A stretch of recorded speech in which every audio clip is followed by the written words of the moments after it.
For decades, Hollywood watched two men stand on opposite ends of the same art form, like two continents that never touched.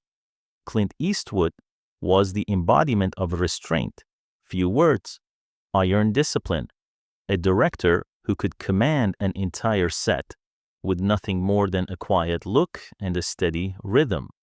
Rob Reiner was the opposite, laughter, big emotion, a hands-on, deeply involved style that pulled everyone into the same emotional storm. They were never close. They never posed for friendly photos.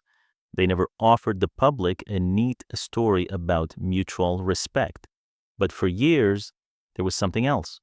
Attention, low and smoldering, the kind that doesn't explode in interviews.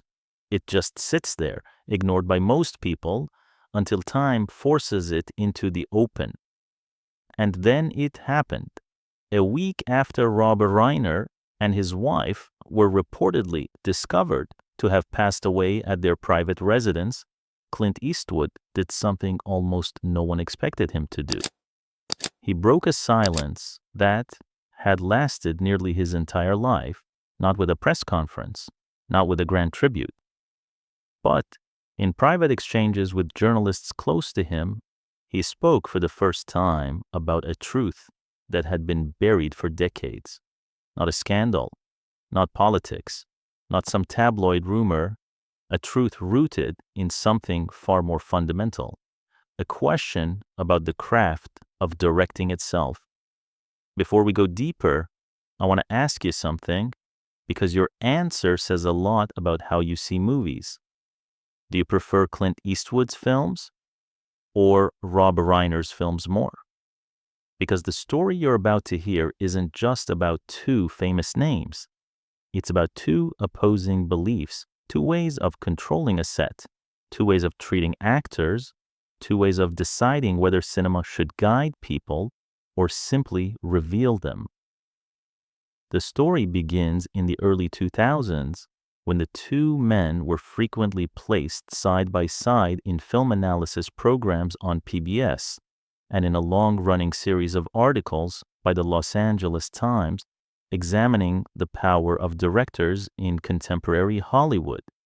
In those comparisons, Reiner was portrayed as the archetype of the director who stays in the center of everything, outspoken, constantly present, actively steering the emotional current of the crew like a conductor who refuses to let the orchestra drift. Eastwood, by contrast, was presented as someone who controlled everything through silence, through a steady working rhythm, through an almost absolute trust in his actors. And Eastwood later recalled something that mattered more than the articles themselves. Those comparisons didn't just remind him that they had different styles. They made him realize something sharper, something deeper. They didn't even share the same understanding of what cinema was supposed to be. That difference became especially clear during the time he was making Mystic River in Boston in 2002. The schedule on that set was nearly austere, minimalist in a way that surprised crew members who were used to directors filling the air with talk. Eastwood minimized group script readings. He almost never organized long discussions before each scene, because in his mind, the actors had already done their work long before they stepped onto set. One crew member later told the Boston Globe that Eastwood would often stand a few meters away from the camera, watching every movement with quiet precision, and yet he rarely intervened in the acting. When a take ended, there was no dramatic lecture, no breakdown of emotions, no long explanation, just a slight nod to move on, or a silent shift to another position, as if the scene had already said everything that needed to be said. Years later, in an interview with the American Film Institute in 2006, Eastwood articulated that philosophy even more clearly.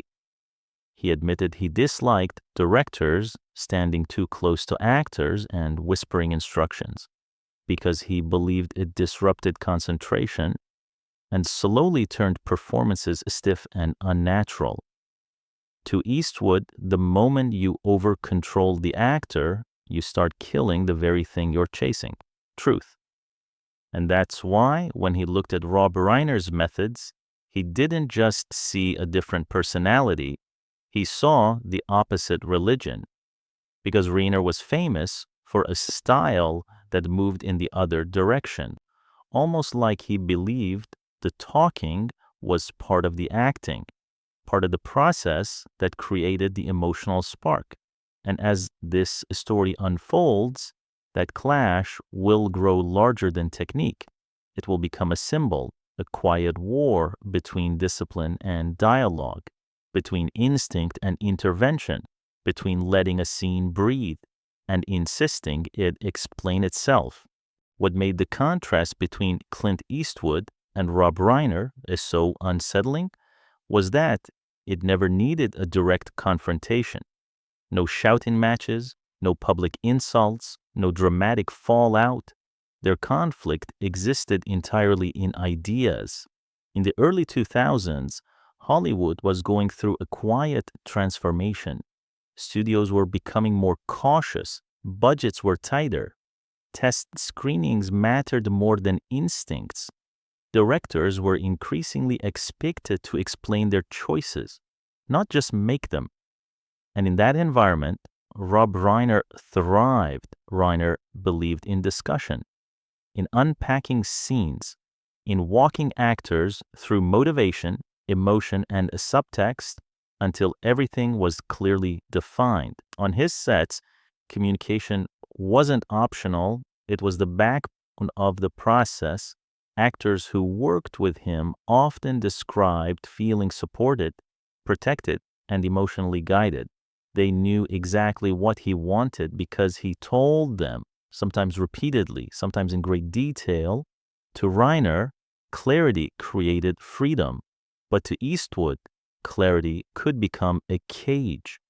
Around this same period, Eastwood was directing films that demanded emotional restraint rather than release. Stories where silence mattered more than explanation, where what wasn't said carried more weight than dialogue ever could. He believed actors did their best work when they were left alone long enough to surprise themselves, and that belief shaped everything. Eastwood famously avoided rehearsals. He preferred first takes. He believed repetition drained authenticity. He trusted that if casting was done right, direction could be minimal. One longtime collaborator later revealed that Eastwood often told actors just one thing before a scene: do it the way you feel it. Then he would step back.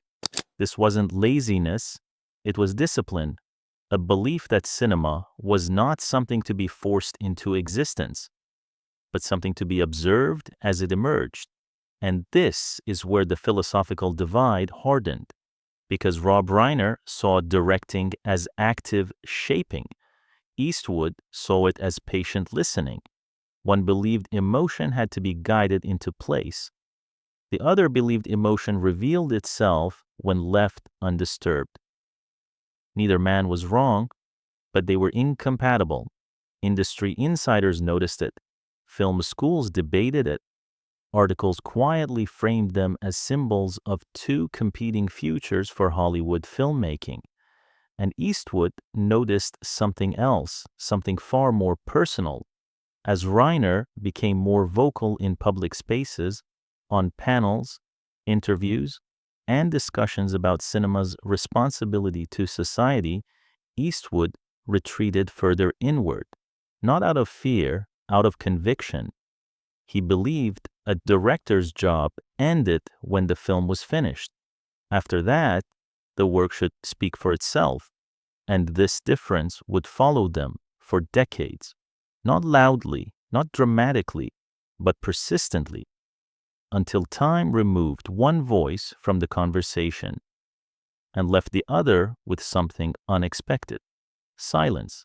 As the years passed, the contrast between Clint Eastwood and Rob Reiner grew sharper, not because either man changed, but because the industry around them did. Hollywood became louder. Directors were expected to explain their vision, to justify budgets, to defend themes, to speak constantly about meaning. Reiner stepped naturally into that role. He spoke openly about a storytelling, about responsibility, about how films should guide audiences emotionally and morally. He believed cinema was a conversation with society, and that directors should never abandon that conversation. Eastwood chose the opposite path. He made films, he finished them, and then he disappeared. No long explanations, no ideological framing, no insistence that audiences see things his way. And as time went on, something subtle happened. Actors began to talk, not in interviews meant to provoke headlines, but in quiet reflections years after working on Eastwood's sets. They spoke about how strange it felt at first, how uncomfortable silence could be, how unsettling it was to not be corrected. But then they spoke about something else: freedom. They described moments when they surprised themselves, when a line landed differently than planned, when an emotion surfaced because no one tried to shape it. Eastwood's method didn't demand trust, it forced it. And that trust aged well. Meanwhile, Reiner's influence remained visible, but also more tightly bound to its era. His films were often discussed alongside his words, his explanations, his interviews, his public positions. Eastwood's films stood alone. They didn't explain themselves, they didn't defend themselves, they simply existed. And then quietly, time intervened. When news emerged that Rob Reiner and his wife had passed away, there was an immediate wave of public remembrance. Tributes focused on his warmth, his voice, his influence, not just as a filmmaker, but as a public figure. And that's when something unexpected reached Clint Eastwood: a question. Journalists close to him wanted to know if he had anything to say. For decades, he hadn't. He didn't comment on peers, he didn't reflect publicly, he didn't compare. But this time, according to people present, he paused longer than usual, and when he finally spoke, it wasn't praise, it wasn't criticism, it wasn't even nostalgia. It was reflection, a quiet acknowledgement that two men could dedicate their lives to the same craft and still believe in completely opposite truths about how it should be practiced. He didn't say who was right. He didn't need to, because by then, the answer was already visible. One philosophy required constant explanation to survive. The other required nothing at all, just time. Clint Eastwood never issued a public statement. There was no written tribute, no appearance, no carefully prepared quote for the press. But in the days following Rob Reiner's passing, something unusual happened. A small group of journalists, people who had known Eastwood for decades, were invited into private conversations, not interviews, not on-the-record sessions, just exchanges rooted in familiarity and trust. And within those quiet moments, Eastwood spoke. Not about Rob Reiner, the man, but about directing. He reflected on something he had carried for a long time, something he had rarely put into words. He said that many directors mistake involvement for leadership. That being present at every second, explaining every emotion, shaping every performance with constant direction, often comes from fear, not care. Fear that something might go wrong. Fear that silence might be misinterpreted. Fear that letting go might expose uncertainty. Eastwood believed that true confidence did the opposite. It stepped back. He explained that on his sets, silence wasn't absence, it was space. Space for actors to listen to themselves, space for moments to form naturally, space for truth to appear without being pushed. He admitted that this philosophy had often made him seem distant, even cold, especially compared to directors like Rob Reiner, whose warmth and engagement were visible and verbal. But Eastwood never believed directing was about comfort. It was about honesty. And then he said something that lingered with everyone who heard it. He suggested that the greatest compliment a director could receive wasn't praise during production, but actors forgetting the director was even there. Because if the scene worked, it wasn't because someone guided every breath. It was because something real happened. He didn't say Rob Reiner was wrong. He didn't say his method failed. But he implied something quietly devastating, that films built on constant explanation age differently than films built on trust, because explanation belongs to its time. Truth belongs to all time. And with that, the conversation ended. No follow-up, no elaboration, no attempt to clarify or soften the words. Just a closing thought left hanging in the air. And perhaps that was the most Eastwood-like response of all. After those private words surfaced quietly among journalists, nothing exploded. No headlines screaming controversy, no rebuttals, no debates on morning television. And that was fitting, because this story was never meant to be loud. It unfolded in the way legacy always does, slowly, unevenly, and without asking permission. In film schools, the contrast became clearer with each passing year. Young directors studied two paths without even realizing it. One path emphasized control, preparation, explanation, constant communication. The other emphasized restraint, trust, silence, observation. Neither path was labeled with a name, but the outcomes spoke. Students who tried to explain everything often discovered something uncomfortable. The more they talked, the more performances tightened. The more they corrected, the less alive scenes felt. Others tried something riskier. They stepped back. They trusted casting. They allowed mistakes. They accepted silence, and sometimes, unpredictably, truth appeared. That was the invisible inheritance Clint Eastwood left behind. Not a manifesto, not a rule book, not a philosophy written down, just a working method that survived because it didn't depend on being defended. Meanwhile, Rob Reiner's legacy lived strongly in another way, in the stories about collaboration, in memories of warmth, in the idea that film sets should feel safe, guided, and emotionally expressive.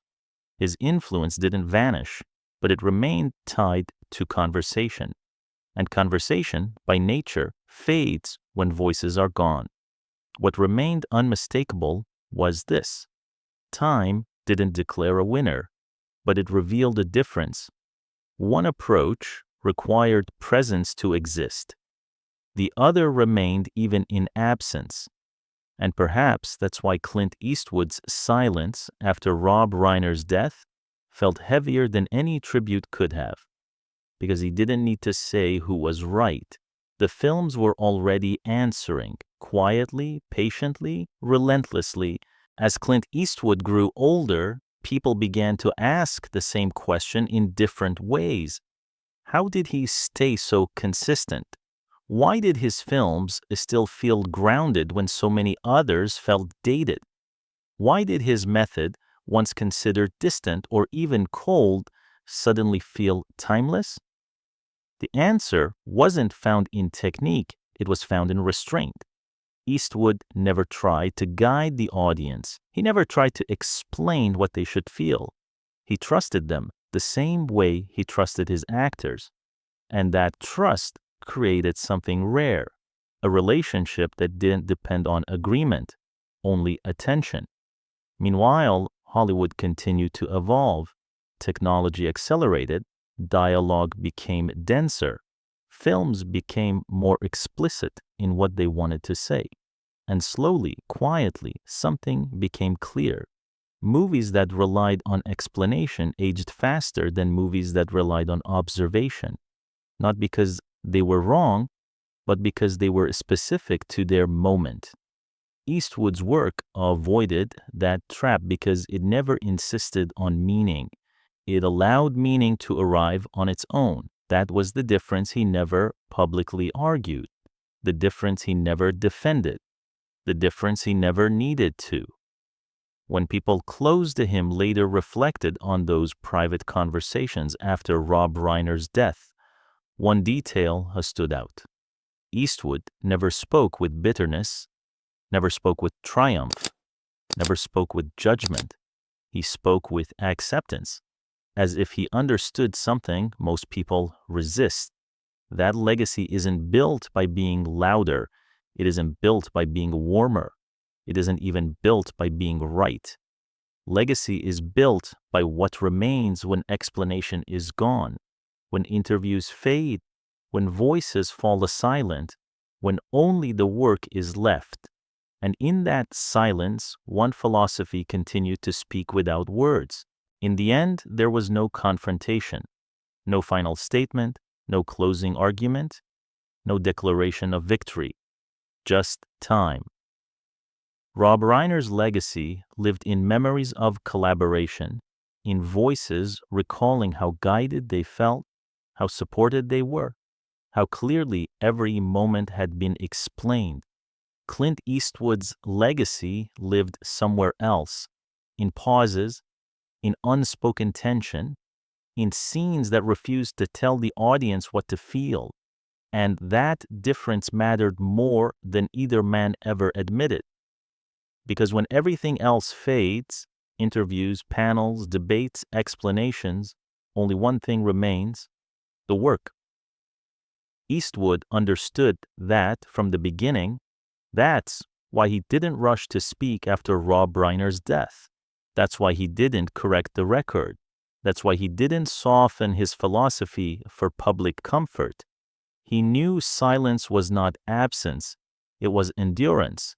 In a world that constantly demands explanation, silence becomes a form of honesty. And in the quiet space left behind when one voice disappears, another doesn't need to rise to replace it. It only needs to remain. That is how time chooses, not by applause, not by arguments, but by what continues to speak, even when no one is talking.